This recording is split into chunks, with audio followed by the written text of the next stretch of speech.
Hello, and thank you very much for inviting me to this conference. It's actually quite a good transition to what I wanted to talk about today in terms of the aspect of the biological systems of landscape architecture and its materiality, and also the necessity for synthesis, a disciplinary synthesis and a material synthesis. And so my talk today focuses on material technologies, and in particular on the taxonomy of materiality as a way to transcend disciplinary boundaries. I will show 3 examples of tools and laboratories I developed in the last dozen years to firstly understand material technologies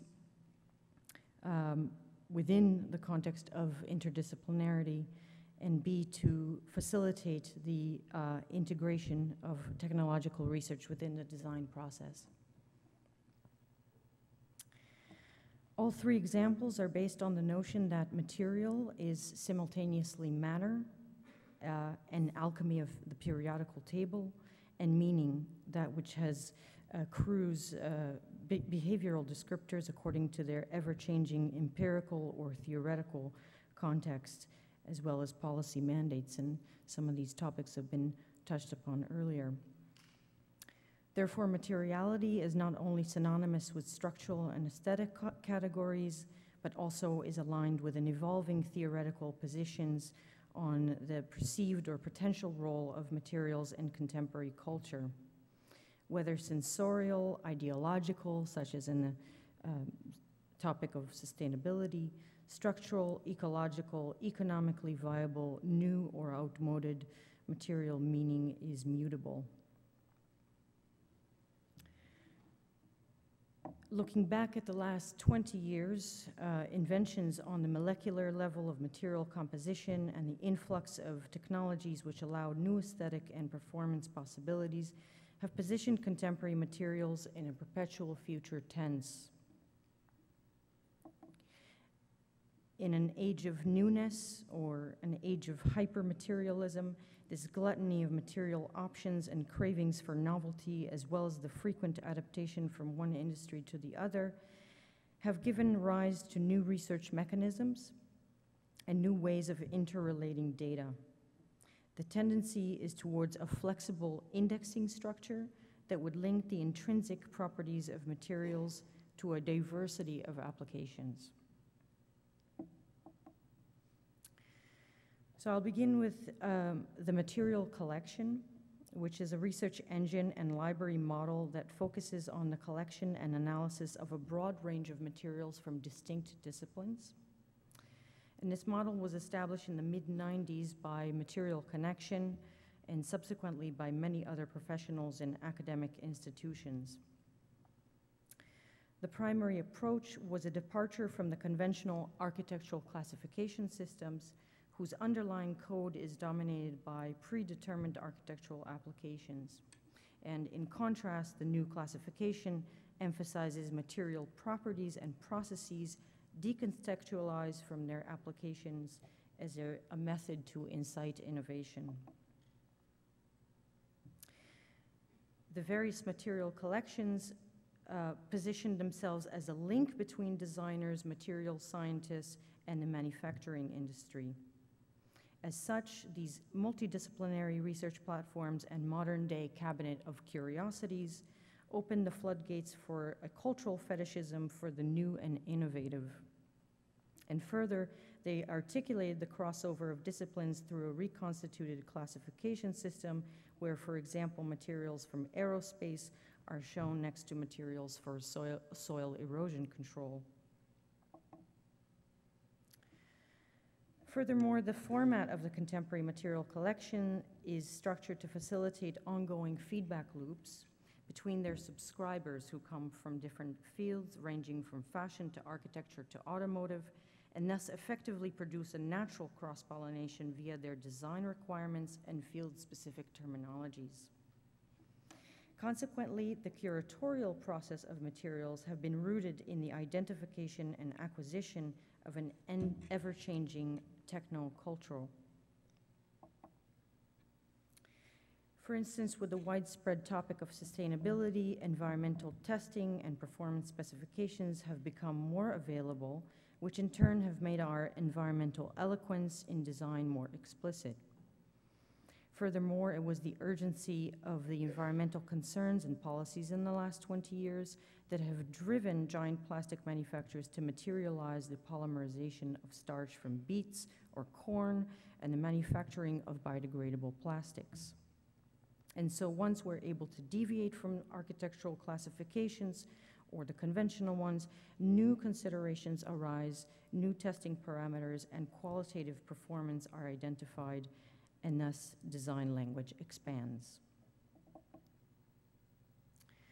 So within the database that's associated with these materials collections, the decoding of attributes includes lists of terms associated with material composition, such as polymers, ceramics, and glass, and metal, commodity forms or structure, such as liquid or textile, processes by which the materials was fabricated, such as extruded, CNC routed, spun bonded, or thermoformed, and properties or behavioral characteristics and attributes, such as anti-static, magnetorheological, nutrient-providing, or UV-resistant. This allows for a compound search by any of the combination of the listed attributes, and the selected terms are then hyperlinked to allow cross-navigation. For example, if you follow the blue line there, we begin a compound search that includes multiple attributes and that produce several material results. We can then click on any one of the results to gain a detailed description and then arrive at a new set of attributes, a new set of results that are not necessarily related to the original material that you started with. So in this case, the clinical dissection of material properties allows for a focus on a specific singularity, while at the same time allowing for a despecialization of matter in terms of the prescribed applications, the result of which produce unpredictable solutions. Seen from this perspective, all materials become exceptions to the rule, or in other words, new and innovative. In time, new becomes routine, fundamental, or otherwise archaic. In fact, I would argue that the chronological newness of materials is a relatively inconsequential factor of innovation against the process of navigation across a rhizomatic network of data, which provides for infinite pathways of information and access and endless sets of interrelations. Along data decoding, the photographic displays of each material specimen, zooming in to emphasize its grain and microstructure, allows for a scrutinizing of their evidence of formation beyond their totality as ready-made products for application. In other words, in presenting materials as artifacts with inherent matrices, patterns, and behavioral principles, we open up a potential scalar projection of their microstructures to formulate architectural space. This decontextualizing of materials from an architectural scale formulates a one-to-one material investigation, a scalelessness that provokes the abstraction of those principles, and likewise the extrapolation of, to other scales, other materials, and other contexts.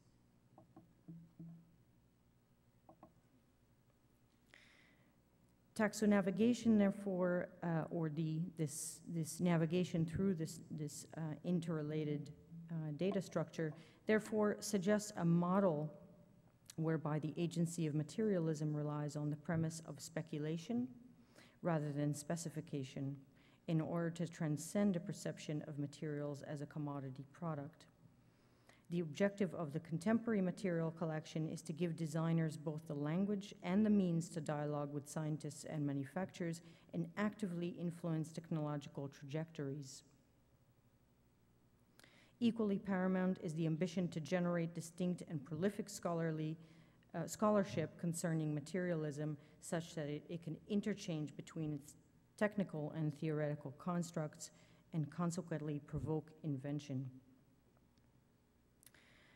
It is therefore essential to frame materialism as inherent to the design process and as such employ open-ended tools that can elaborate on this particular relationship and likewise elicit latent ones.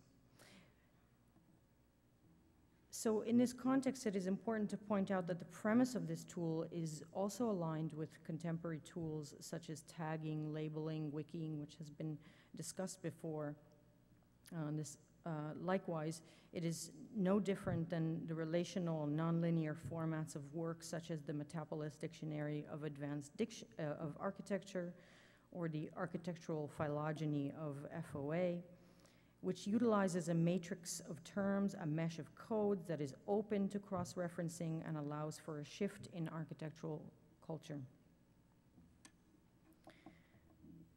Mentioned earlier, for instance, the dictionary permanently encodes our contemporary association between the term blur and the Diller and Scofidio blur building. But it is also important to note that while this model is quote-unquote new, it is not a new idea, but that perhaps its facility in the digital realm allows for it to have a broader and faster impact.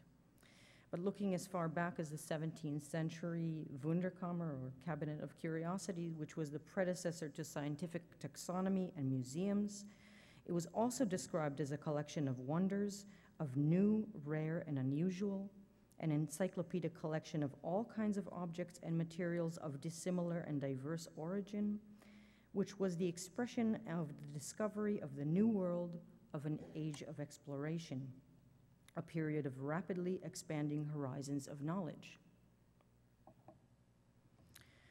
So when we speak of the future, I think that we need to consider a cyclical process rather than a linear one.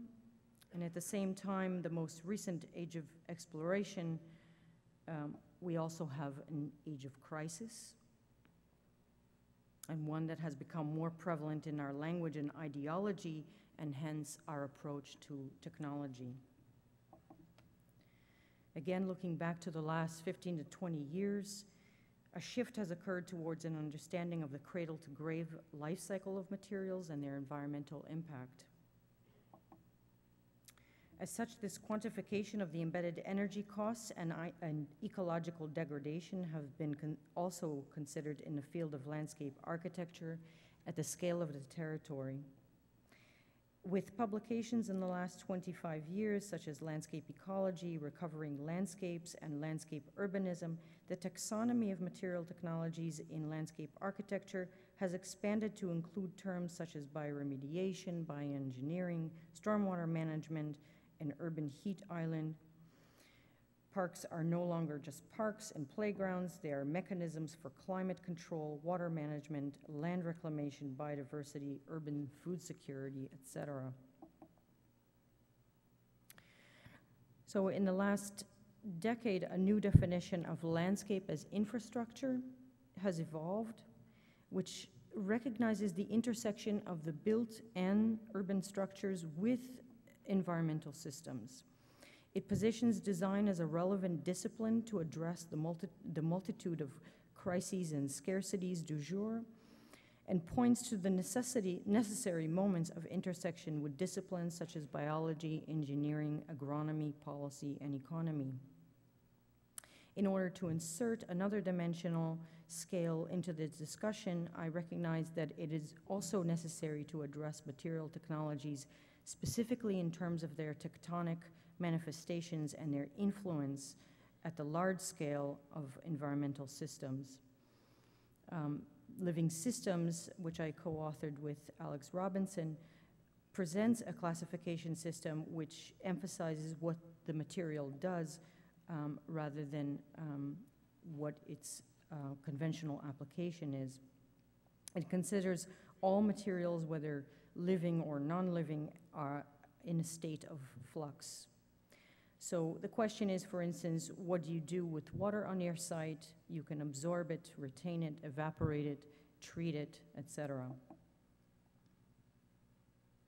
Similarly to material collection, the collection approach, rather than speaking of materials in context of their prescribed applications, such as paving, we prioritize the performance characteristics of the materials or systems employed for, in this case shown here, stormwater management. The combination of porous and impervious asphalt weaves water absorption and retention composites with vegetation growth and impact resistance for walking. I'll just skip forward a bit. At this moment in time, now that these notions have become prevalent, there's a need for a new cycle of accountability in order to measure the success of our claims. The third example and most recent laboratory I've launched is dedicated to the measurement and testing of green roof, green walls, and renewable energy systems. Grit Lab was established this past summer on the rooftop of the UT Daniels faculty alongside a 50,000 square foot roof of one of our industry sponsors and partners. The context and impetus for this project is the City of Toronto's Green Roof Bylaw and other proactive clean tech planning. However, now that the bylaw has been passed, many new technical questions and challenges arise relative to the pairing of green roofs, green walls, and photovoltaic panels. So on the first lab is on top of the Daniels roof, looking at a variety of different green roof products and green wall products, as well as solar panels, and their relationship in terms of all the makeups of the green roof components, as well as the relationship, the height relationship of the solar panel to the green roof.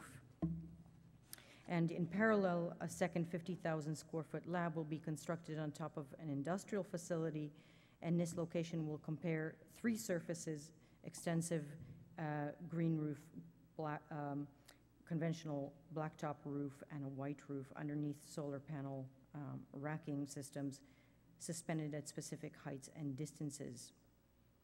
The two locations, both labs, will be linked together through a real-time data display via the internet. All of them are instrumented with sensor technologies that are recording real-time measurements. So the premise to this is that the studies in Europe and the US have indicated an improved energy production of solar panels in conjunction with the green roof due to the evaporative cooling of green roof. And yet there's insufficient data for a particular climatic region of Ontario. And so this study therefore includes a design, construction, instrumentation, and analysis of data to provide a comprehensive evaluation regarding issues of energy efficiency, heat gain, solar array racking, construction, stormwater management, et cetera, et cetera. Just as an idea that, for instance, to offset the embedded energy costs of green roofs in terms of their materials, their membranes, and all their construction actually takes 25 years in energy and 17 years in CO2 emissions. So these ideas of actually taking a closer look at the metrics associated with the environmental claims and products that we're installing and mandating today is of importance in this project. Since time is up, I will just conclude that this project is also seen as a long-term pedagogical platform where classes and courses are integrated around this particular study. Thank you.